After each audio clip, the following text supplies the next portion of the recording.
go over in the Gospel according to Matthew, chapter 27. I want to start off by let's going back, and we're looking into betrayal. We're looking into death about to go on, a very significant death, a saddening day. We open up with looking at Judas's place in all this, and I just want to get this off. We mentioned when we were at the table and Jesus tells Judas that pretty much it's him that's going to betray him. And we said at that point, it's not like an upheaval and Jesus isn't back inside the temple flipping over tables. It's just like, do what you got to do and do it quick, brother. So it's hard to let somebody kind of pretty much slap you in the face, right? And then stand there and according to the laws of Christ, we got to technically let somebody kind of hurt us. You know what I mean? And it's hard to stand there and let people bash you or let people turn around and bully you, and for you to just stand proud and say, like, bro, you're not breaking me. You're not breaking me. Okay? So then when we're able to do that, we start thinking, okay, like, we're built up with armor. We're strong. You know what I mean? Nothing phases me. This little attempt, this little attack cannot phase me, and we learn to do that. Then we stop seeing that the enemy's playing with us that way, but then he starts affecting us with other people. And I know previously before, and I gotta bite my tongue on some things, I never pushed it, though I'm happy about that, but we talked about cutting off branches and cutting off people from our lives that were probably holding us back. Yes and no.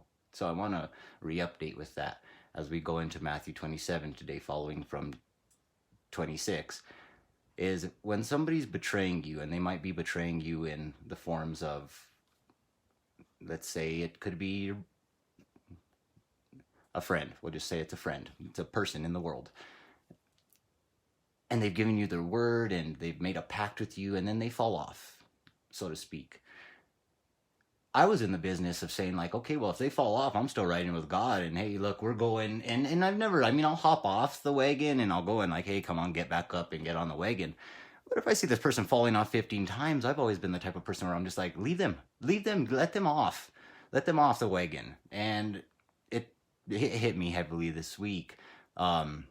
Within a matter of a couple days, these last 2 days, we don't leave anybody behind.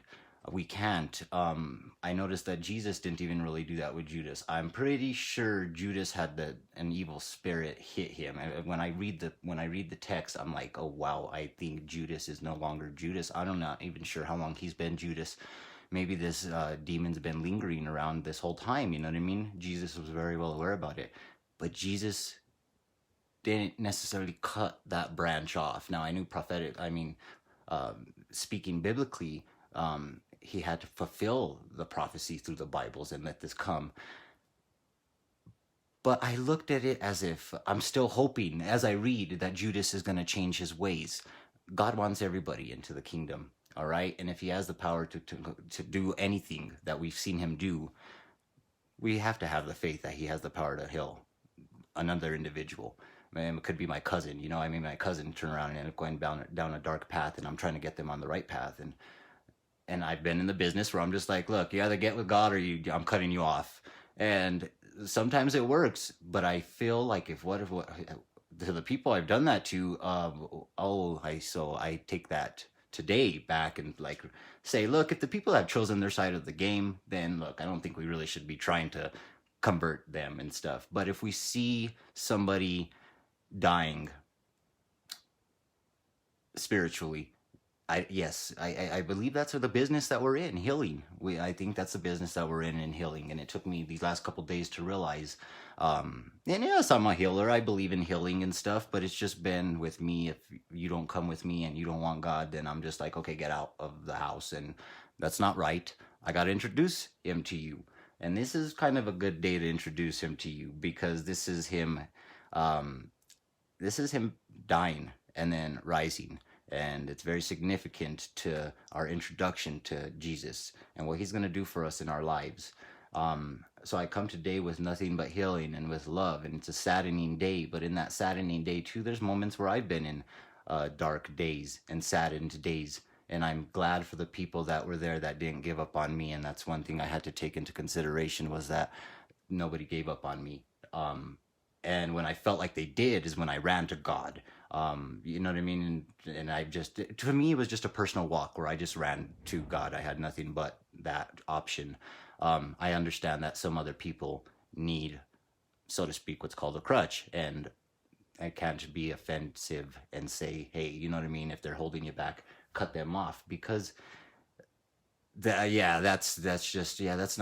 not the way that I was taught. And I'm grateful to stand here today and be able to sit here rather and go ahead and say, look, let's go ahead and start healing people. If we see that if we see a fallen soldier, we got to pick them up, and we got to keep growing and continue the war. There's a spiritual war still going on. I know we feel like, yeah, it's kind of calm, but where I think we're just like at a little R&R right now, there's still a battle going on. I think there continuously will be, and you know what I mean? We're either in a battle, coming out of a battle, or going to go into another one, so to speak. The gospel according to Matthew chapter 27, verses 1 through 66, I believe. Let's get going on this sad day, the remorse and death of Judas. The gospel according to Matthew chapter 27. When the morning was come, all the chief priests and elders of the people took counsel against Jesus to put him to death. And when they had bound him, they led him away and delivered him to Pontius Pilate the governor. Then Judas, which had betrayed him, when he saw that he was condemned, repented himself, and brought again the 30 pieces of silver to the chief priests and elders. So we have Judas repented. Judas did repent he feels bad. I mean, we've seen that if you watch Passion of Christ. I don't know if it was in Son of God. There's other biblical movies on YouTube, multiple platforms, whatever. Judas repented. It says right here that Judas repented himself. But then his actions after, I'm like, okay, I don't think he got into the kingdom, because his actions after, we'll see where he goes. And it just, I don't know if he ever did get into the kingdom. Okay, I haven't gone that far yet with Judas. I don't want to bash the brother. Verse 4, saying, I have sinned in that I have betrayed the innocent blood. And they said, what is that to us? See thou to that. And he cast down the pieces of silver in the temple, and departed, and went and hanged himself. And the chief priest took the silver pieces and said, it is not lawful to put them into the treasury, because it is price of blood. It is the price of blood. And they took counsel, and brought with them the potter's field, to bury strangers in. Wherefore that field was called the field of blood unto this day. Then I hear it's, from my understanding, still there. I think I don't see why from when I last heard it was. Then was fulfilled that which was spoken by Jeremy the prophet, saying, and they took the 30 pieces of silver, in verse 9, the price of him that was valued, whom they of the children of Israel did value. The 30 pieces of silver back then, to comparison to today's time, I've heard it once. It wasn't much. It's not much. Okay, I mean, no price. It doesn't matter if it was $5 million, $5 trillion. No price on any man's head is worth mammon or money. But people are curious. 30 pieces of silver today. Silver's going for what? $30 for an ounce? I don't know what. But we could compare that here in a second, later on throughout the day. Verse 10, and gave them for the potter's field, as the Lord appointed me. And Jesus stood before the governor, and the governor asked him, saying, art thou the king of the Jews? And Jesus said unto him, thou sayest. And when he was accused of the chief priests and elders, he answered nothing. Then said Pilate unto him, hearest thou not how many things they witness against thee? And he answered him to never a word, insomuch that the governor marveled greatly. Now at that feast the governor was wont to release unto the people a prisoner, whom they would. And they had them a notable prisoner called Barabbas. Therefore, when they gathered together, Pilate said unto them, whom will ye that I release unto you, Barabbas, or Jesus, which is called Christ? For he knew that for envy they had delivered him. When he was set down on the judgment seat, his wife sent unto him, saying, have thou nothing to do with that just man? For I have suffered many things this day in a dream because of him. But the chief priests and elders persuaded the multitude that they should ask Barabbas and destroy Jesus. The governor answered and said unto them, Whether of the twain will ye that I release unto you? They said, Barabbas. Pilate saith unto them, What shall I do then with Jesus which is called Christ? They all say unto him, Let him be crucified. And the governor said, Why, what evil hath he done? But they cried out more, saying, Let him be crucified. When Pilate saw that he could prevail nothing, but that rather a tumult was made, he took water and washed his hands before the multitude, saying, I am innocent of the blood of this just person. See ye to it. I ain't gonna do this, man, but y'all can do it. I ain't gonna get my hands dirty in the blood of Christ, man. I'm washing my hands from this right now. I still don't think that was, he had the opportunity to say, just cut that off, but it has to be fulfilled prophetically. So he thinks washing of his hands, he's going to be okay with it, and tells them, okay, see ye to it. Verse 25. Then answered all the people and said, His blood be on us and on our children. I mean, we didn't want to do it. We wanted you to do it. Then released he Barabbas unto them. And when he had scourged Jesus, he delivered him to be crucified.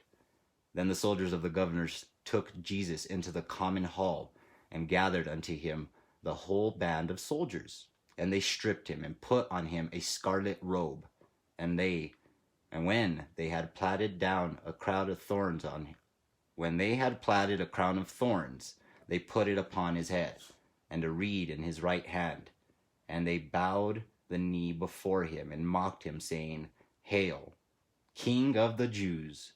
And they spit upon him, and took the reed, and smote him on the head.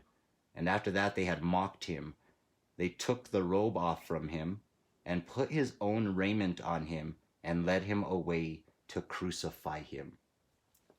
All right, well, I mean, we're going. Verse 32. And as they came out, they found a man of Cyrene, Simon by name. Him they compelled to bear his cross. And when they were come unto a place called Golgotha, that is to say, a place of a skull, they gave him vinegar to drink mingled with gall. And when he had tasted thereof, he would not drink. And they crucified him, and parted his garments, casting lots, that it might be fulfilled which was spoken by the prophet. They parted my garments among them, and upon my vesture did they cast lots. And sitting down, they watched him there. In verse 37, and sat up over his head his accusation written, This is Jesus, the King of the Jews. Then were there two thieves crucified with him, one on the right hand, and another on the left. And they that passed by reviled him, waging their heads, and saying, Thou that destroyest the temple, and buildest it in 3 days, save thyself. If thou be the Son of God, come down from the cross. Likewise also the chief priests, mocking him with the scribes and elders, said, He saved others, himself he cannot save. If he be the King of Israel, let him now come down from the cross, and we will believe him. He trusted in God, let him deliver him now, if he will have him. For he said, I am the Son of God. The thieves also, which were crucified with him, cast the same in his teeth. Oh man, just imagine just being up there and you're just still just getting tormented. You're just still just being just mocked and just, okay. Jesus is about to die on the cross. We are in verse 45. Now from the 6th hour there was darkness over all the land unto the 9th hour. And about the 9th hour Jesus cried with a loud voice, saying, Eli, Eli, lama sabachthani. That is to say, my God, why hast thou forsaken me? Some of them that stood there when they heard that said, This man calleth for Elias. And straightway one of them ran and took a sponge and filled it with vinegar and put it on a reed and gave him to drink. The rest said, Let be. Let us see whether Elias will come to save him.